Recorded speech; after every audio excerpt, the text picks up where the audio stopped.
បងប្អូនពុកម៉ែបងប្អូនវិឡាទូលកែងត្រូវការបញ្ចេញបន្ទាន់ក្នុងតម្លៃពិសេស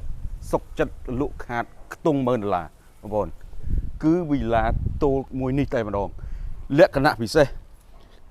កែងនឹងផ្លូវកស៊ូធ្លុះធ្លាយជាប់នឹងអាងហែលទឹកនេះតែម្ដងបងប្អូនណាគឺពិសេសខ្លាំងណាស់ទីតាំងមួយកន្លែងនេះល្អបំផុតសម្រាប់ពុកម៉ែបងប្អូនដែលចង់រស់នៅលក្ខណៈស្ងប់ស្ងាត់បងប្អូនណាណាក៏ចង់បានផ្ទះជាផ្ទះប្រភេទផ្ទះកែងហ្មងដែរដោយសារតែវាទូលាយមានបរិយាកាសល្អសម្រាប់ការរស់នៅបងឃើញជាក់ស្ដែងហើយវិឡានេះគឺគាត់ទិញដីសាងសង់ដោយខ្លួនឯងទើបបានទីតាំងល្អពិសេសបែបនេះនៅខាងមុខនេះគឺចំណតឡានមួយគ្រឿងធំទូលាយ pick up ក៏អាចចតបាននៅខាងមុខផ្ទះនេះអាចចតមួយគ្រឿងបានថែមទៀតអានេះទ្វារចេញចូលបានថែមទៀតឬក៏ពុកម៉ែបងប្អូនដាក់កញ្ចុះអង្គុយកំសាន្តនៅខាងមុខក៏បាននៅសល់ដីចំហៀងជិត1ម៉ែត្រទៀតបងប្អូនណាទ្វារឈើគុណភាពចូលមកដល់គឺមានកន្លែងទទួលភ្ញៀវធំទូលាយមានទូតាំងឈើនេះគាត់ថែមជូនពុកម៉ែបងប្អូនជាពិសេសតែម្ដងទូតាំងឈើនេះបង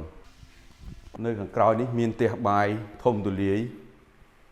ងាយស្រួលទ្វារឈើបងប្អូនណាបន្ទប់ទឹកនីមួយៗគឺសុទ្ធតែទ្វារឈើដែលមានគុណភាពបងប្អូនណាសម្រាប់វិឡានេះគឺមាន3បន្ទប់គេង4បន្ទប់ទឹកហើយនៅជាន់ខាងលើនេះមានកន្លែងទទួលភ្ញៀវធំទូលាយបងប្អូនបន្ទប់នីមួយៗគឺឈើទ្វារឈើដែលមានគុណភាពហើយបន្ទប់នីមួយៗគាត់បានដាក់ក្រែពូករួចជាស្រាប់តែម្ដងងាយស្រួលសម្រាប់ពុកម៉ែបងប្អូនចូលមកដល់គឺអាចរស់នៅបានតែម្ដងគឺពូកក្រែគឺនៅថ្មីស្រឡាងតែម្ដងបងប្អូនណាបងប្អូននេះគឺបន្ទប់ទី3បងប្អូនវិឡានេះគឺមានលក្ខណៈពិសេសមួយទៀតបងប្អូនគឺមានវេរ៉ង់ដាននៅខាងមុខ